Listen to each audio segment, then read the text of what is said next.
Get my hat right. Welcome to chess, ladies and gentlemen. Man, I appreciate you guys very much for stopping by. As you guys know, they are done with the Global Chess Championship, but I went ahead and went back and grabbed one of the games that Hikaru Nakamura and Wesley played with each other. As you guys are aware, they played 8 games in the semifinal to see who makes it to the final. So this is game number 7. So, of course, all my people that are coming from the Philippines, I will say mabuhay to you and salamat. Thank you very much for coming by. But, man, if you guys are ready to go, let's take a look, see what we got for this game, homie. So we got e4, we got e5, knight to f3, knight to c6, knight to c3, knight to f6, all standard stuff. We start off with a 4 knights game. We got bishop to b5, and then we have a knight to d4. And this is the Spanish variation of the 4 knights game, and it is the Rubinstein Countergambit. It gets really, really dicey. You know, it's actually pretty even for both sides, but I mean, it can get pretty sharp, and you are going to be seeing that right here in this game. So the bishop does go back to c4. We see bishop to c5. We got knight taking e5, and this is where things start to get crazy sharp. We got queen to e7. Knight goes down to f3. We got the move d5, making sure that the bishop can come out.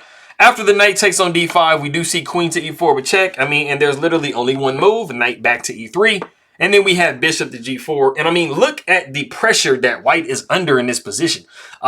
Black has given up a pawn, but they have gotten a lot of piece activity for that pawn. So, I mean, you know, they're slicing and dicing you. They got 3 pieces attacking this knight.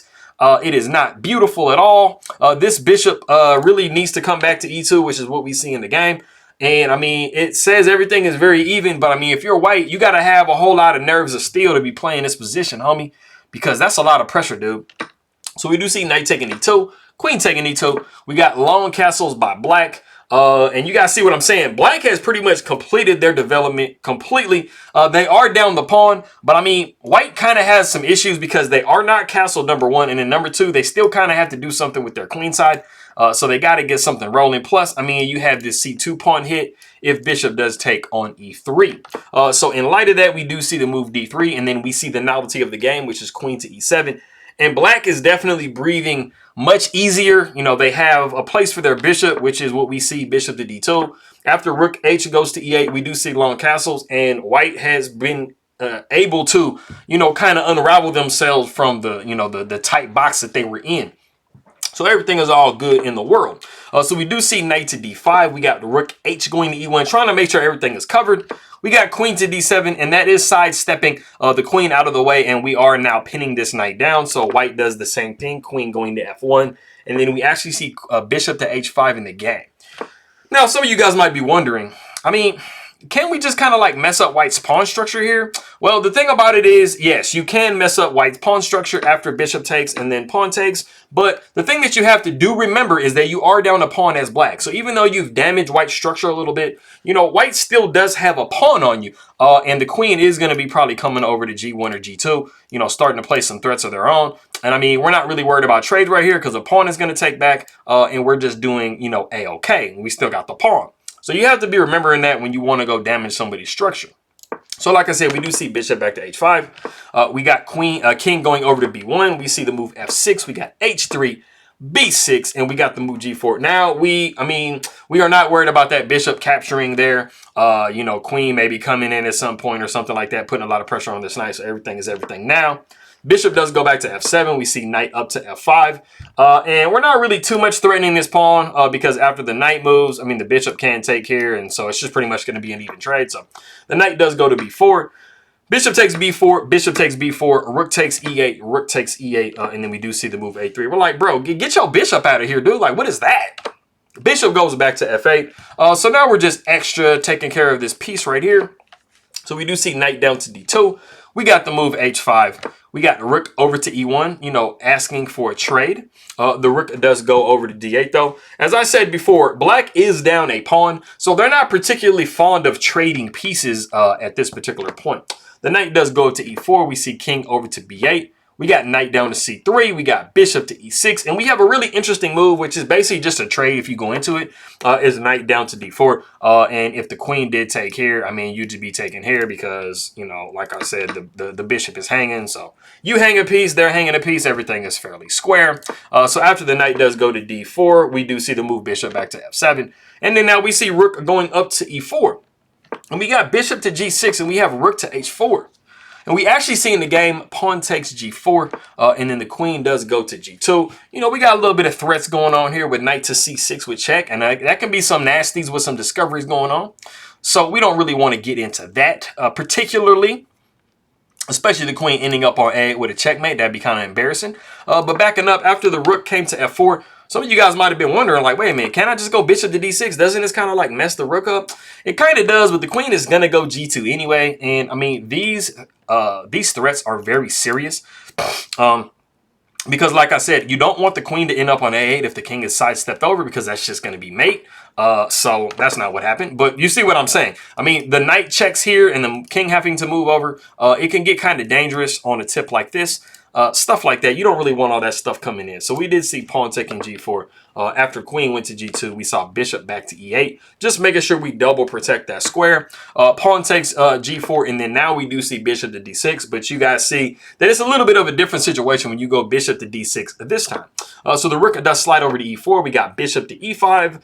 And then we see something that's actually kind of interesting to me. It's kind of like a knight dance. We're going to do like a little bit of dancing with the knight. So knight c goes to e2. We see g5. Knight goes down to f3. Bishop goes to d6. We got knight e to d2. So you see, like, there's a lot of maneuvering, a lot of dancing going on with the knight. So like, Hikaru's like, bro, let's dance, homie. Wesley was like, no.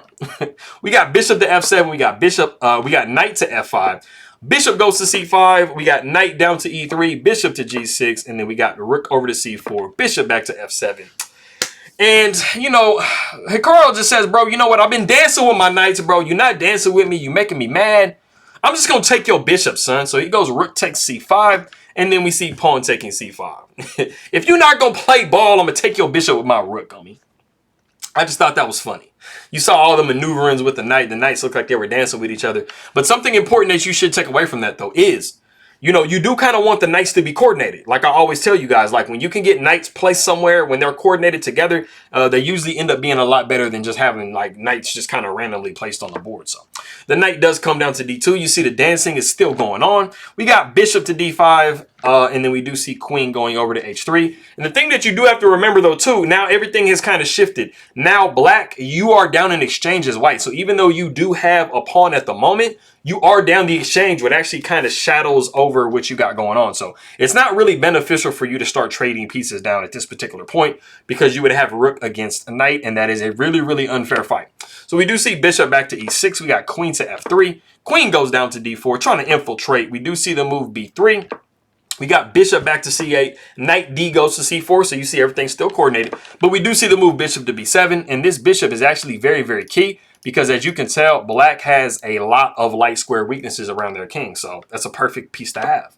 The queen sidesteps over to h3. We do have the move queen to f4. We got knight up to a5, you know, tickling this bishop, seeing what it wants to do. And we do see queen down to f3. And like I said, white is down the exchange, so you don't particularly want to trade, but you're kind of in a little bit of a pickle. So we see queen going to h7, and then we see the absolutely great queen to h1 with check. And this is now forcing the trade. So black is actually doing really, really well in this position, because they do have a bishop and a rook versus two knights. Queen takes h1, bishop takes h1, and like I said, that's a nice exchange. King goes to c1. We see bishop up to f3. We got knight a going back to c4. Rook goes down to d4, and now we are double attacking this pawn, and it's kind of unfortunate. The knight goes down to d2. We see rook going to f4. We got the move b4, because, I mean, it doesn't really too much matter what goes on over here, because this rook is not going to swing over, because at the moment the bishop is actually hit. So we got to protect the bishop. So pawn takes, we got bishop taking g4. And then instead of taking the bishop back, which would get us into that rook versus knight endgame, like I said, we did go ahead and see the move knight to e4. We got f5, knight taking g5, and then we do see rook taking f2. Knight going up to d5. We got the move f4. The knight goes back to e4. We got to kind of make sure we're corralling this pawn, man, because it is just a completely passed pawn at the moment. So we do see rook to f1 with check. The king goes to d2. We see the move c6. Knight d goes to f6. I mean, we're hoping we can just nom on some bishops, man. But we do see rook going over to g1. We see the move c4. Rook goes to g2 with check. We see king to c3. We got bishop back to f5. And like I said before, you do not want to trade pieces and get down to that lost endgame. So we do see king going down to d4. Rook goes over to e2. Knight goes to g5, getting itself out of the way. We do see king to c7. Knight goes down to h5. We see rook over to g2. King goes down to f3, or knight goes down to f3. And now we see bishop to g4. And this is actually kind of unfortunate. And it does lead us up into my guess the move portion. The knight does take on f4. And then we have the move rook to f2. And it really looks like white has gotten themselves into a pickle, which they kind of have. And there's actually only one way to play out of this position to have any hope whatsoever. So if you want to pause the video and try to guess the move that Hikaru Nakamura finds in this position, go ahead and do so.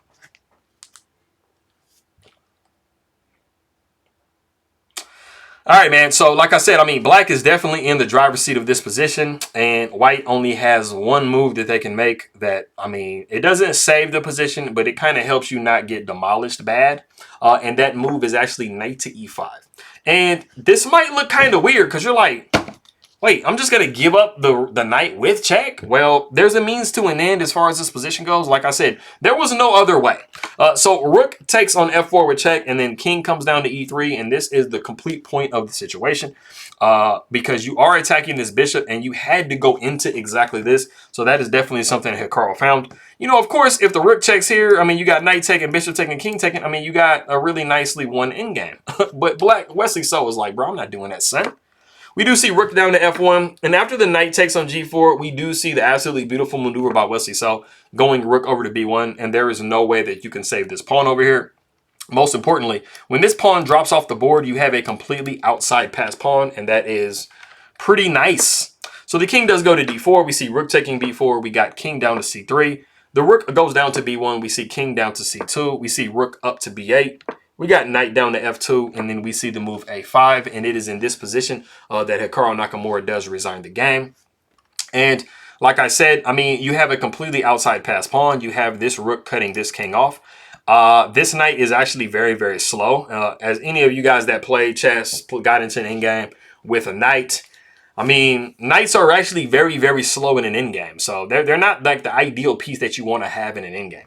But it is in this position, like I said, Hikaru does resign the game. And just to kind of, you know, illustrate exactly, you know, what could possibly occur in this position. I think a lot of you guys understand that there's an outside pass pawn and it's going to create a lot of problems for white. But just to make it a little bit more clear, you would probably see the move knight to e4, and then, I mean, black is just going to be pushing their pawn. You would probably see knight to c5 attacking the pawn. Like, it's the only thing that you can do. Also, you are threatening this fork right here, so don't get into that. So we would probably see rook to a8, king sliding over to b2, a3, and then now the king is kind of stuck on the a2 square. Rook would go down to a7, you know, kind of putting white in the Zugzwang. I mean, there's not, you know, you don't want to really, you know, move anything if you're white. But we would probably see the move d4. King would go to b6. You'd see knight down to d3. Rook going over to a4. You would see knight to e5, trying to hold that pawn absolutely. King would go to c7. King down to b1. King going to d6. King going back to a2. And like I said, you're not really trying to change much if you're white. But, I mean, black is going to force the issue after the move c5. And it's really, really hard for you to hold this knight in the position. And you are really stuck here as white. So that is basically the end of that, homie. So that is just like kind of illustrating to you exactly what, you know, could have transpired if they played on. But I mean, Hikaru is strong enough to know that, I mean, it's a done deal anyway. I'm playing Wesley. So usually when these players get into lost end games with each other, they're just going to go ahead and toss it in and say, man, you know, you too strong. I know you're going to convert this to a win. So whatever. But that is that game. So I appreciate you guys very much. You know, for all my people in the Philippines, maraming salamat po sa nanonood ng aking mga video, aking mga kaibigan. Let me see. Masaya Komi Kitikang Muli. Mabuting pagbati to you. Ingat lagi. I appreciate you guys very much for stopping by. Makito Tayo Mamaya. See you guys next time. Yeah, that's all we got. So, like I said before, this is my second video doing this. I decided I was going to kind of shorten up my intros, you know, just to try to make sure I'm not losing anybody at the beginning, because it might be irritating if I'm talking too long. But I've always chaptered my video so that way you can get right to the meat and potatoes if you want to skip the intro. So anybody that hangs around long enough, they kind of know that. But I appreciate everybody very much and all the donations and all the support and everything. And I will see you guys next time.